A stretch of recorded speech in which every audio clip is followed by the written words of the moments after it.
விண்ணமுதம் நிகழ்ச்சிக்காக வந்திருக்கின்ற உங்கள் ஒவ்வொருவரையும் அன்போடு வரவேற்கிறேன். இன்றைக்கு நாங்கள் சிந்திக்கப் போகின்ற பகுதி வேதாகமத்திலே எண்ணாகமம் 11ஆம் அதிகாரம் 14, 15 வசனங்கள்.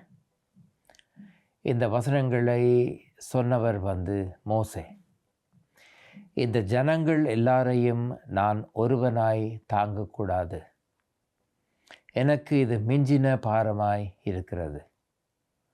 உம்முடைய கண்களிலே எனக்கு கிருபை கிடைத்ததானால் இப்படி எனக்கு செய்யாமல் என் உபத்திரவத்தை நான் காணாதபடிக்கு இப்பொழுதே என்னை கொன்று போடும் என்று வேண்டிக் கொண்டான். என் உபத்திரவத்தை நான் காணாதபடிக்கு இப்பொழுதே என்னை கொன்று போடும் என்று வேண்டிக் கொண்டான். எண்ணாகமம் 11ஆவது அதிகாரம். நான் ஆரம்பத்திலே சொன்னது போல இந்த வசனங்களை சொன்னவர் மோசே. மோசே இஸ்ரவேல் மக்களை வழிநடத்தி போன ஒரு ஆன்மீக அல்லது ஒரு அரசியல் ஒரு தலைவர். பல நூற்றாண்டுகளுக்கு முன்பு இஸ்ரவேல் மக்களை மோசே ஒரு வழிகாட்டியாக முன்னின்று ஆண்டவர் கொடுத்த கட்டளையின்படி வழிநடத்தி கொண்டு போகிறார். வழிநடத்தி கொண்டு போகிற போது அவர் ஒரு வழிகாட்டியாக ஒரு தலைவராக இருந்ததினாலே அவர் பல சவால்களை தன்னுடைய வாழ்க்கையிலே சந்திக்கிறார். பல சவால்களுக்கும் அவர் கூடிய வரையிலே முகம் கொடுத்து வருகிறார். முகம் கொடுத்து வருகின்ற அவர் ஏதோ ஒரு நேரத்திலே மனம் குழம்பி போய் கடவுளுடைய சமூகத்திலே போய் நாங்கள் இப்போது வாசித்த இந்த வசனங்களை சொல்லுகிறார். என்னாலே இதை செய்ய முடியாது, எனக்கு போதிய அளவு பலன் கிடையாது, தைரியம் கிடையாது, நான் பலவீனமானவன், இவர்கள் தருகின்ற பிரச்சனை, நான் சந்திக்கின்ற குழப்பங்கள் என்னையும் மிஞ்சி போகிறது, அதனாலே என்னை கொன்று போடும் என்று கடவுளை பார்த்து ஒரு கடவுளுடைய மனிதன் சொன்னார். இந்த மோசே என்ற மனிதருடைய வாழ்க்கையை நீங்கள் பார்த்தீர்கள் என்று சொன்னால், அவர் ஒரு சாதாரணமாக ஆடு மேய்க்கின்ற ஒருவனாக வாழ்ந்த போது அவர் எரிகின்ற ஒரு முட்செடியிலே கடவுள் அவரை சந்தித்தார் என்று வேதாகமம் சொல்லுகிறது. கடவுள் மோசேயிடத்திலே ஒரு பொறுப்பை கொடுக்கிறார். மோசே, நான் உன்னை கண்டிருக்கிறேன், என்னுடைய மக்கள் கஷ்டமான வாழ்க்கையிலே வாழ்ந்து கொண்டிருக்கிறார்கள், அவர்கள் எகிப்து என்ற இடத்திலே அடிமைகளாக நடத்தப்படுகிறார்கள். அங்கு பார்வோன் என்று ஒரு ராஜா இருக்கிறார். அந்த ராஜாவிடத்திலே நீ போய் பேசி அவர்களை அந்த நாட்டை விட்டு ஒரு விடுதலை பயணத்திற்கு நீ அழைத்து வர வேண்டும் என்பது கடவுள் மோசேக்கு கொடுத்த ஒரு பொறுப்பு. அந்த பொறுப்பை அப்படியே ஏற்று கடவுள் சொன்ன காரியங்களை செய்து, அது ஒரு பெரிய கதை, முழுவதையும் இந்த குறிப்பிட்ட நேரத்திலே சொல்ல முடியாது. அந்த மக்களை எகிப்து என்ற இடத்தை விட்டு வெளியேற்றி இப்போது மோசே தலைமை தாங்கி அவர்களை வழிநடத்தி கொண்டு போகிறார். ஒருவர் அல்ல, இருவர் அல்ல, லட்சக்கணக்கான மக்கள். அங்கு வயது முதிர்ந்தவர்கள் இருக்கிறார்கள், வாலிபர்கள் இருக்கிறார்கள், சிறுவர்கள் இருக்கிறார்கள், ஆண்கள் இருக்கிறார்கள், பெண்கள் இருக்கிறார்கள், அவர்களுடைய பொருட்கள் இருக்கிறது. ஒரு பெரிய ஒரு பிரயாணம் ஆரம்பிக்கிறது. லட்சக்கணக்கான மக்கள் இருந்ததினாலே அவர்களுக்கு பிரச்சனைகளும் இருந்தது. அது ஒரு கடினமான பயணம், வனாந்தர பயணம். இந்த வனாந்தர பயணமாக இருந்ததினாலே பல நேரங்களிலே மக்கள் சோர்ந்து போகிறார்கள். நாங்கள் ஏற்கனவே அடிமைகளாக இருந்தாலும் சந்தோஷமாக இருந்தோம், இப்பொழுது நாங்கள் கஷ்டப்படுகிறோம் என்று சொல்லி அவர்கள் சொன்னார்கள். எங்களால் இதை எதுவும் செய்ய முடியாது என்று சொல்லி குழம்பினார்கள். அப்படியான நேரங்களெல்லாம் அவர்கள் வந்து முறையிட்டதெல்லாம் மோசே இடத்திலே தான். எங்களால் இதை செய்ய முடியாது, நாங்கள் முதல் இருந்தது போலவே அடிமைகளாக இருந்திருந்தாலும் எகிப்திலே நாங்கள் இருந்திருப்போமே என்று எரிச்சல் ஊட்டுகிறார்கள். ஒவ்வொரு முறையும் மோசே கடவுளோடு போராடுகிறார். இந்த பிரச்சனை வந்திருக்கிறது, இவர்கள் இப்படி சொல்லுகிறார்கள், நான் என்ன செய்ய வேண்டும்? இப்படி செய்து செய்து செய்து கடைசியிலே நாங்கள் வாசித்த இந்த பகுதிக்கு வருகிறார்கள். உம்முடைய கண்களிலே எனக்கு கிருபை கிடைத்ததானால் இப்படி எனக்கு செய்யாமல் என் உபத்திரவத்தை நான் காணாதபடிக்கு இப்பொழுதே என்னை கொன்று போடும் என்று வேண்டிக் கொண்டு அவ்வளவு தூரம் மனம் குழம்பி வேதனைப்பட்டு கடவுளுடைய சமூகத்திலே மோசே வந்து கூறுகிறார். உண்மையிலே பார்த்தால் கடவுள் அழைத்த ஒரு மனிதர் இப்படி வந்து கூறுவதை பார்த்து கடவுள் கோபப்பட்டிருக்க வேண்டும். நான் உன்னை தலைவனாக தெரிந்து கொண்டிருக்கிறேன், இந்த மக்களை வழி நடத்த வேண்டும் என்ற பொறுப்பை நான் உனக்கு கொடுத்திருக்கிறேன், ஆனால் அதை செய்யாமல் நீ நான் இறந்து போகப் போகிறேன் என்று சொல்கிறாயே என்று கேட்டிருக்க வேண்டும். நம்முடைய வாழ்க்கையிலே கடவுளுக்கிடத்திலே நாங்கள் ஜெபிக்க போவதாக இருந்தால், கடவுளோடு பேசுவதாக இருந்தால், பல நேரங்களிலே வெற்றியோடு போக வேண்டும் என்ற மறைமுகமான எண்ணம் நமக்குள்ளே ஒளிந்து கிடக்கிறது.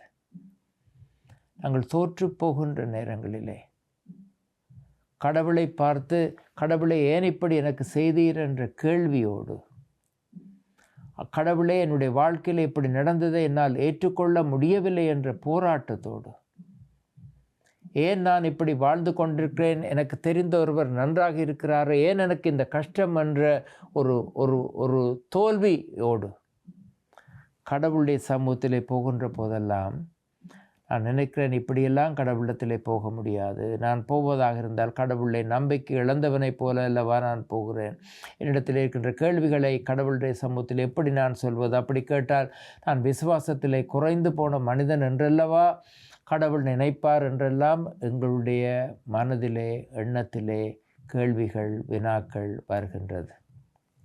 ஆனால் மோசே கடவுளிடத்திலே போன போது கடவுள் மோசேயை பார்த்து கோபிக்கவில்லை. மனித பலவீனத்தை கடவுள் காண்கிறார். மனித இயலாமையை கடவுள் புரிந்து கொள்ளுகிறார். உங்களுடைய மனதில் உருவாகின்ற உண்மையான குழப்பத்தை கடவுள் அறிகிறார். நீங்கள் யார் என்பது கடவுளுக்கு தெரியும். உங்களுடைய தலையில் இருக்கின்ற மயிரெல்லாம் எண்ணப்பட்டிருக்கிறது என்று கடவுள் சொல்லியிருக்கிறார். ஆகவே கடவுளோடு பேசுகிற போது ஏதோ ஒரு அந்நியரோடு பேசுவது போல, எங்கேயோ ஒரு தூரிடத்தில் இருப்பவரோடு பேசுவது போல பேசாமல், உண்மையில் மனம் திறந்து, அது நல்ல காரியமாக இருந்தாலும் கூடாத விடயமாக இருந்தாலும், அது நம்பிக்கையின் விஷயமாக இருந்தாலும் அவன் நம்பிக்கையை வெளிப்படுத்துகின்ற விஷயமாக இருந்தாலும் மனம் திறந்து பேசுங்கள். மனம் திறந்து உங்களுடைய உள்ளத்திலே இருக்கின்ற குறைகளை கடவுளிடம் எடுத்து சொல்லுங்கள். நீங்கள் சொல்லுகிற போது நீங்கள் சொல்லுகின்ற விடயங்களை அவர் கவனமாக கேட்கிறார். ஏனென்றால் அந்த கடவுள், நாம் நம்புகின்ற கடவுள், நம்மை தேடி இந்த உலகத்திலே வந்த கடவுள், நம்மிலே அதிகமாக அன்பு வைத்திருக்கின்ற கடவுள். மோசே சொன்னதை கடவுள் கேட்டார், நீங்கள் சொன்னதையும் கடவுள் கேட்பார். ஆண்டவர் தாமே உங்களை ஆசீர்வதிப்பாராக. ஆமென்.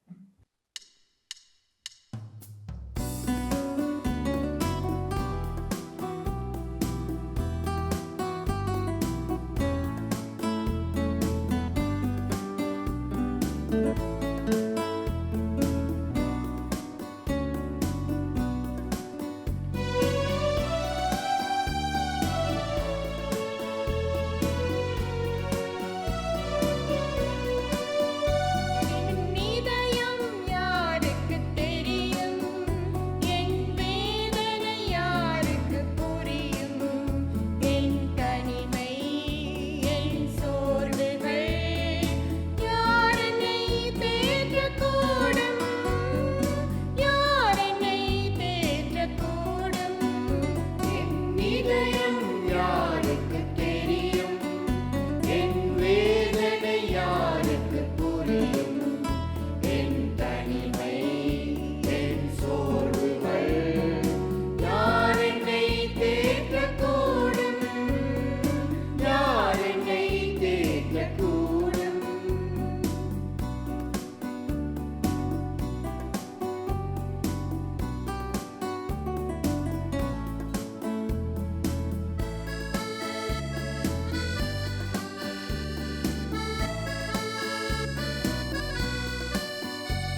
எரியும் விளக்கு பெரும் காற்றில் நிலைக்குமோ? மங்கி எரியும் விளக்கு பெரும் காற்றில் நிலைக்குமோ? உடைந்த உள்ளமும் ஒன்று சேருமோ? உடைந்த உள்ளமும் ஒன்று சேருமோ? ஒன்று சேருமோ?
என் வேதனை இயேசுவுக்கு புரியும். என் தனி